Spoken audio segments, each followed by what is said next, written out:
الحمد لله ثم الحمد لله.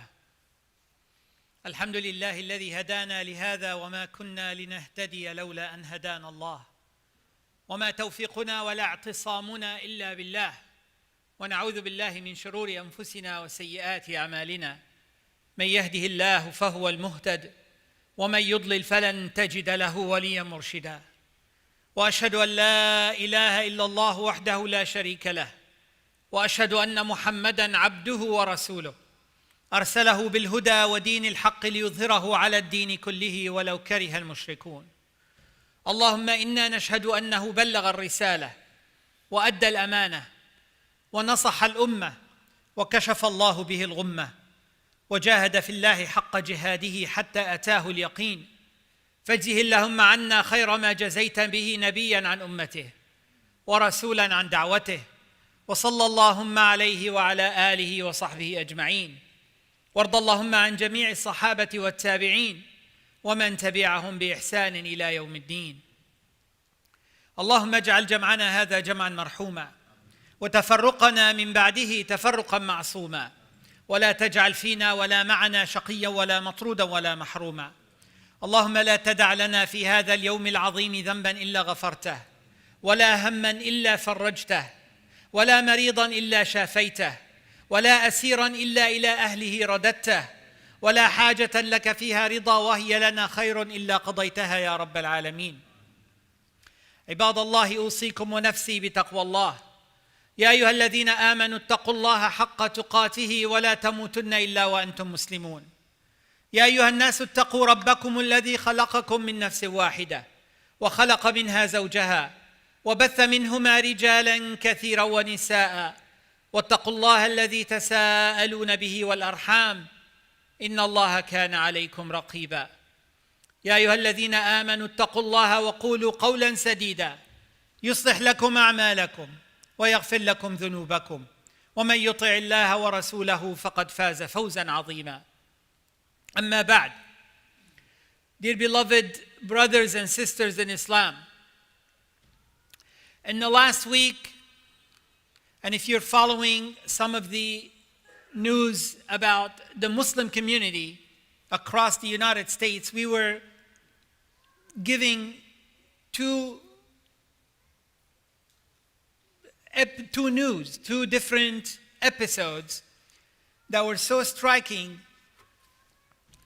And one of them is a 22-year-old who was afflicted with a terminal cancer, who left a message to the family, to the community, and to the entire ummah, reminding everyone with this life, what it means, and his absolute satisfaction with what is coming. And he passed away, rahimahullah, just a few days after he left that message. And then the other example that we were hit with was about a family that was faced with a major calamity. They lost their daughter, 4 or 5 years old, in a drowning accident. And then within a week later, as the family was going through this hard time, the grandmother came to check on them. And she found the father, the mother, and the 2 remaining kids all died in a suicide murder act. وَالْعِيَاذُ بِاللَّهِ. And I'm not here to criticize anyone. We ask Allah subhanahu wa ta'ala not to test any of us the way they were tested. But we want to understand how come someone was given a calamity in themselves, a hard one, a person who's got his entire life ahead of him, 22 years old, Hafiz al-Quran, a memorizer of the Quran, someone who used to lead Taraweeh and then was afflicted with musibatul maut, with the calamity of death, and showed utmost sabr. And then someone was shaken to the core when they were hit with a major calamity as well. The difference is the practice of sabr. And that tells us we need to understand, we need to learn, we need to comprehend what is sabr is about. What is sabr? What types of sabr we have to train ourselves to practice, and how we become of as-sabirin. As-sabr, brothers and sisters, is something that Allah subhanahu wa ta'ala commanded us to have. Ya ayyuhalladhina amanu, it is akin to iman. Ya ayyuhalladhina amanu isbiru wa sabiru. O you who believe, practice sabr. And sabr, sometimes it's translated as patience, but it is more than that. Sabr goes deeper into an act of faith, an act of iman. As-sabru min a'mal al-qalb. It is of the deeds of the heart, and it's also of the deeds of the tongue, and also it's the deed of our faculties that Allah subhanahu wa ta'ala has given us. And the sabr is a type of ibadah. Those who practice sabr are becoming closer to Allah subhanahu wa ta'ala. And Allah will reward those who are as-sabirin immensely. وَإِنَّمَا يُوَفَّى الصَّابِرُونَ أَجْرَهُمْ بِغَيْرِ حِسَابٍ. As-sabr as a type of ibadah, just like the rest of the ibadat. As-salah, as-sawm, al-hajj, and all the ibadat that we have in our religion, the linguistic meaning of the ibadah matches what the ibadah is all about. For example, as-salah. As-salah, we know what salah is. But linguistically, the salah is a connection, a communion. As-sila, min wasala, tasala. It's when we connect, that is sila. And when we pray and connect with Allah subhanahu wa ta'ala, that is salah. Same thing for ibadah of zakah. Zakah, we know it's paying the 2.5% or whatever is the commodity is, the percentage, into charity, to the needy people. But linguistically, the zakah means purification, cleansing. It cleansed the heart from greed. It cleansed the heart from being attached to the dunya. It cleansed the society from envy, from crime.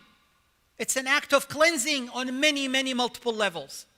As-sabr is just like those ibadat. It also has a linguistic meaning. And the meaning of as-sabr is al-habs. If you go to the origin of the word sabara, means habasa, to hold back, to restrain, to contain. And the ulama said, as-sabr is nothing but restraining our heart from going into a state of panic when a calamity occurs. Or restraining our heart from falling into sins, from falling into haram. Restraining our heart to practice what Allah subhanahu wa ta'ala commanded. And also to restrain our tongue from saying things that Allah does not like to hear at the time of a calamity when it occurs to the believers. Restraining our tongues from saying haram. Restraining our tongues from saying anything that does not satisfy Allah subhanahu wa ta'ala. And that's why the ulama said as-sabr is 3 types. Sabrun ala ta'at. It is a sabr to practice the obedience of Allah subhanahu wa ta'ala. That needs sabr. That needs endurance. That also needs a state of the heart that will be steadfast for the ta'ah of Allah subhanahu wa ta'ala. A state of the tongue that always mentions Allah subhanahu wa ta'ala. And state of the faculties, al-jawarih, that always in the obedience of Allah subhanahu wa ta'ala. And there is sabrun anil maharim, to hold back, to restrain ourselves from committing haram. And again, starts from the heart, and then into the other faculties, into the tongue, into the eyes, restraining our eyes, restraining our hearing, restraining our hands from holding something haram, from reaching something haram, restraining our feet from walking to something haram. That needs sabr. And you can see how sabr leads to every act of charity, every act of goodness, every act of iman. And there is the sabr that we talk about the most, and that is a sabr at the time of a calamity, when a musibah happens, when Allah subhanahu wa ta'ala tests us. And Allah subhanahu wa ta'ala promised us that we will be tested, that this whole creation, that our life on earth, al-hayatu dunya, خلق الموت والحياة ليبلوكم.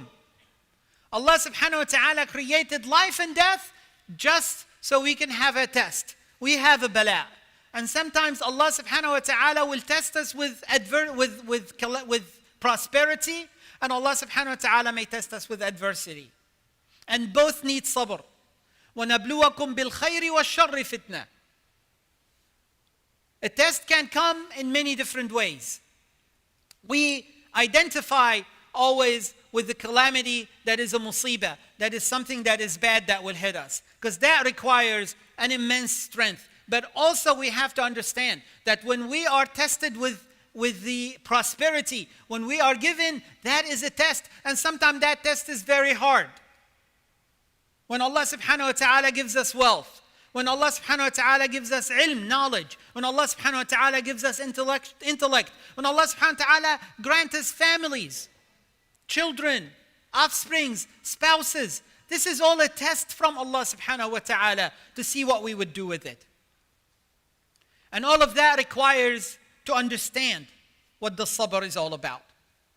But the sabr that occurs when a calamity has happened is a special category of that sabr. And that sabr needs to be practiced in a state of shock, in a state when we are shaken, when we are being tested in sometimes the hardest way that we can imagine. And one time Rasulullah sallallahu alayhi wa sallam passed by a woman standing by a fresh grave, weeping, wailing, in a state of absolute jaza, absolute grief, inconsolable, screaming out. And Rasulullah sallallahu alayhi wa sallam came close to her, and he said, Ya amat Allah isbiri, servant of Allah, slave of Allah, my sister, be patient, practice sabr. And she said, Da'ka anni, leave me alone. She did not know who this person was. She did not know Rasulullah sallallahu alayhi wa sallam. She said, leave me alone. Da'ka anni fa innaka lam tubla mimma btulitu bih.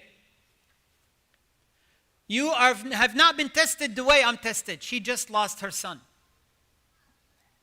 And indeed, Rasulullah sallallahu alayhi wa sallam was tested not only once, not twice, not 3 times, not 4 times, but 5 times in his lifetime, by losing his children and burying them and burying his grandchildren in his lifetime, sallallahu alayhi wa sallam. So Rasulullah sallallahu alayhi wa sallam was not giving her the advice out of mere just advising her. He practiced this, sallallahu alayhi wasallam. He was the role model in sabr. Then the woman was told by the other Sahaba, this was Rasulullah sallallahu alayhi wasallam. How would you respond to him like that? So she goes to him, she goes to Rasulullah sallallahu alayhi wasallam, and she said, Ya Rasulullah, I did not know who you are. And then he said this hadith. He said, إنما الصبر عند الصدمة الأولى. Sabr needs to be practiced when you are in the state of that first shock. And that's why sabr is hard. In the Arabic language, sometimes the sabr equals bitterness. Because to have it, sabr is bitter, is a very hard thing to swallow. But that's what Allah subhanahu wa ta'ala wanted us to practice. And when a calamity occurs, when anything bad happens to us, nas'alullah al-afiyah, the human being has only 1 out of 4 things that they can do. 4 states that we fall into in a state of a calamity, in a state of a musibah, in a state of a disaster that afflicts us. The first one is a tasakhut, the response of those who will not practice sabr. It's not fair. Why this happened to me? Why me? And then they will go into a state of jaza, into a state of despair, into a state of absolute depression. And that is not the response that Allah subhanahu wa ta'ala likes. As if we are accusing Allah subhanahu wa ta'ala when He sends this musibah that He is not fair. And Allah subhanahu wa ta'ala sends us tests that are hard sometimes, but it's not something that we cannot handle. لا يكلف الله نفسا إلا وسعها. Allah will not bear on a soul, on a human being, anything that they cannot handle. It is the wisdom and the knowledge of Allah subhanahu wa ta'ala. Yes, we can be shaken. Yes, we can be tested very hard. نسأل الله العافية. But Allah will not send us a test that we cannot handle. So that is the state that we don't want to be in. And then the state that is above it is the state of sabr. When we hold, when we restrain, when we don't say it's not fair, when we don't complain about the destiny of Allah subhanahu wa ta'ala, about the qadar of Allah subhanahu wa ta'ala. And that sabr is to be rewarded. But there is a state beyond that. There is a state even above that. And that is a state of rida, of actually being satisfied, being at absolute peace with the calamity that occurs, as if it never happened. And sometimes, wallahi, you see this, and I've saw it, and many of you probably seen people like that with our own eyes. They lose a child, they lose a son, they lose a spouse that they love so much. And then you see them at absolute peace, at complete satisfaction, at tranquility that comes from Allah subhanahu wa ta'ala and from the faith that is within. And that is the state of rida. But the ulama said there is even a state beyond that. Is when a calamity happens, a person is in a state of hamd, in state of praising Allah,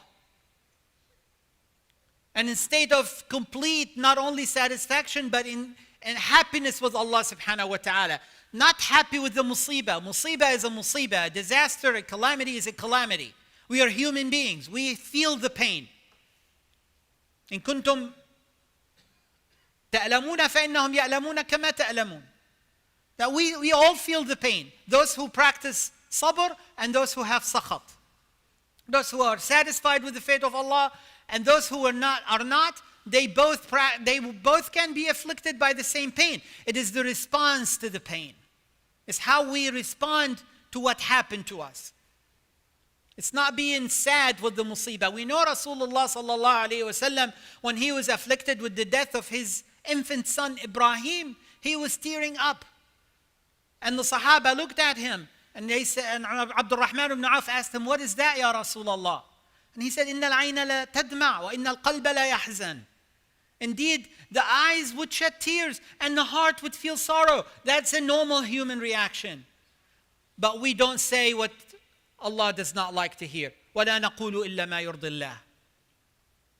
So the state of ihsan, the state of being satisfied and not resentful, but appreciation for Allah subhanahu wa ta'ala at the time of musibah, we can embody that in the words of Umar ibn al-Khattab radiyallahu anhu. It's an athar, not a hadith. That Umar radiyallahu anhu said, every calamity that occurs to me, everything bad that happens to me, I always find at least four things. Four things that I can ask, that I can thank Allah and praise Allah for. The first is the calamity that occurs, it could have been worse. Wallahi, every calamity could have been worse. Some people may lose a business, but they could have lost their business and their home and their family. Some people may lose a child, and that's a huge calamity. But they might lose the entire family. Sheikh was speaking about a person yesterday who has 5 children and lost 2 of them in a car wreck and an accident. Nas'alullah al-afiyah.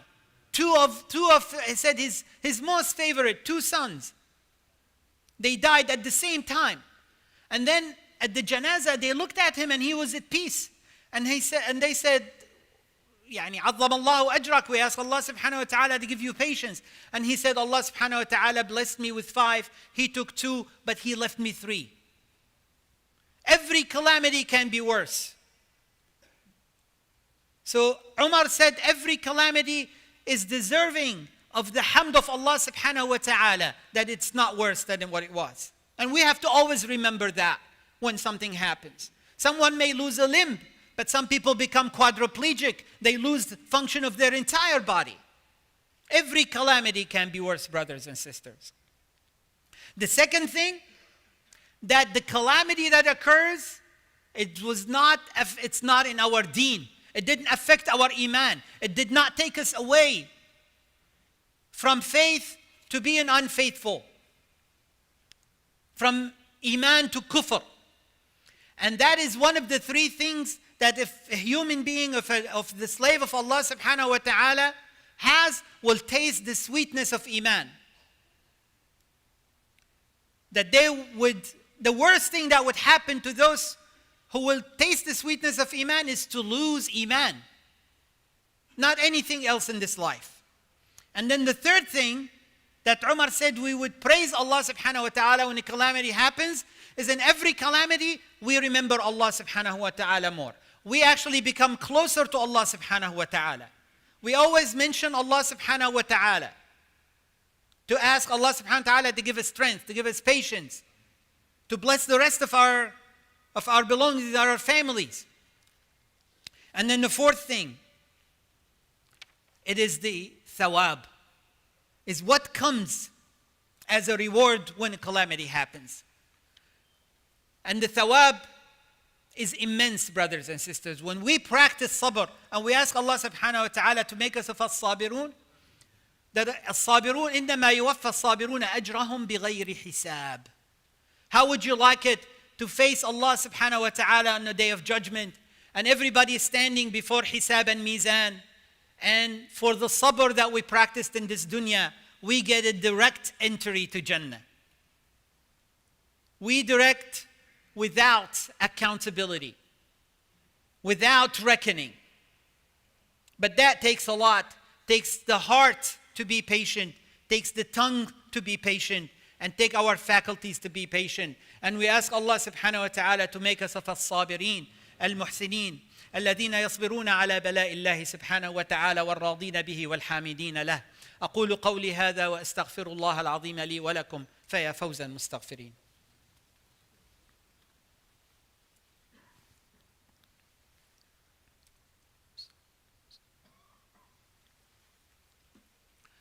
الحمد لله رب العالمين والصلاة والسلام على سيدنا محمد وعلى آله وصحبه أجمعين. The reward of sabr is immense, brothers and sisters. Allah subhanahu wa ta'ala says about every reward in akhirah, أولئك يجزون الغرفة بما صبروا سلام عليكم بما صبرتم فنعم عقبى الدار. Always the people of Jannah being reminded, you were given this because you practiced sabr. You are where you are today in Jannat al-Firdaus, close to Allah subhanahu wa ta'ala, because of sabr. So how can we learn sabr? What if someone says, I'm not strong enough, I don't find that strength in me? I need to be prepared, because we will be tested one way or the other. Rasulullah sallallahu alayhi wa sallam said in this hadith, وَمَنْ يَتَصَبَّرْ يُصَبِّرْهُ اللَّهُ وَمَا أُعْطِيَ أَحَدٌ عَطَاءً خَيْرًا وَأَوْسَعَ مِنَ الصَّبْرِ. It's an agreed upon hadith in Al-Bukhari and Muslim, that those who practice and train themselves to have sabr will be given sabr. So when the shock comes, when as-sadmatul ula comes, we are prepared. Psychologically, spiritually, we are ready. to show Allah subhanahu wa ta'ala what He likes to see. So how do we learn sabr, brothers and sisters? Our ibadat in general, every ibadah we practice is a training for sabr. وَأْمُرْ أَهْلَكَ بِالصَّلَاةِ وَاصْطَبِرْ عَلَيْهَا. Salah needs sabr to maintain it, to preserve it, to do it in the right way. That takes endurance. As-sawm, fasting, is nothing but a practice of sabr. If a sabr is restraining, holding al-habs during sawm, we practice habs, we practice restraining not only from eating and drinking and the things that we need for living, but also we practice to restrain our tongues from haram, from ghaiba, from namima, from kadhib. We restrain our eyes from looking at anything haram. We restrain our ears from hearing ghaiba and namima or anything that is haram. As-sawm is nothing but a practice of sabr, brothers and sisters. And that's why Siyam Ramadan, but also Siyam Nafila, to have the additional fasting, is a training for sabr. And then as-sabr ala al-jama'ah, to be part of the community, to be actually adherent to the community. Rasulullah sallallahu alayhi wasallam reminded us to be with the community, to be with the group of Muslims and be harmed and then be patient to the harm that happens to you. Because when we interact with people, things will happen. We'll have misunderstandings, we'll have conflicts. So someone may say, I would like to stay away from all of this. I'm just going to stay away from all of this and I don't want to have any trouble. Rasulullah sallallahu alayhi wasallam said, no, you interact. You become part of a community. You become part of the jama'ah. And if you are hurt, that is a practice of sabr.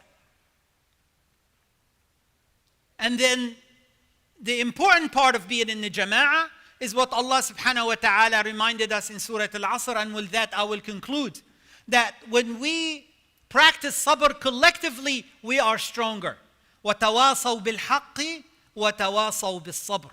Allah subhanahu wa ta'ala told us that we strengthen each other with sabr. When someone is in a state of weakness and they have a brother, or if a sister is in a state of calamity and she has sisters around her that are believers, they will strengthen her. They will strengthen you. They will make you more patient and more strong. And that's why, brothers and sisters, we have to learn how to practice sabr. So if a calamity happens, we don't go into a state of panic. Murder-suicide is a very painful thing, not only for the family that is afflicted with it, but it's also for the entire community. Wallahi, the pain of that calamity has been felt throughout North America. We ask Allah subhanahu wa ta'ala al-afiyah. We ask Allah subhanahu wa ta'ala to make us of as-sabirin, as-shakirin. Allahumma sabbirna ala al-bala' khayrihi wa sharrihi ya rabbal alameen. Inni da'an fa'amminu. اللهم اغفر لنا ذنوبنا اللهم اغفر لنا ذنوبنا وإسرافنا في أمرنا اللهم صبرنا يا رب العالمين اللهم انصرنا على القوم الكافرين اللهم أعز الإسلام والمسلمين وأعل يا مولانا كلمتي الحق والدين عباد الله إن الله قد أمرنا بأمر بدأ فيه بنفسه وثنى بملائكة قدسه وثلث بنا أيها المسلمون من جنه وإنسه فقال تعالى ولم يزل قائلا عليما تنبيها لنا وتعليما إن الله وملائكته يصلون على النبي يا أيها الذين آمنوا صلوا عليه وسلموا تسليما اللهم صل وسلم وبارك وأنعم على عبدك وحبيبك محمد وعلى آله وصحبه أجمعين اللهم اغفر للمسلمين والمسلمات المؤمنين والمؤمنات الأحياء منهم والأموات إنك يا مولانا سميع قريب مجيب الدعوات عباد الله إن الله يأمر بالعدل والإحسان وإيتاء ذي القربى وينهى عن الفحشاء والمنكر والبغي يعظكم لعلكم تذكرون أقم الصلاة إن الصلاة تنهى عن الفحشاء والمنكر ولذكر الله أكبر والله يعلم ما تصنعون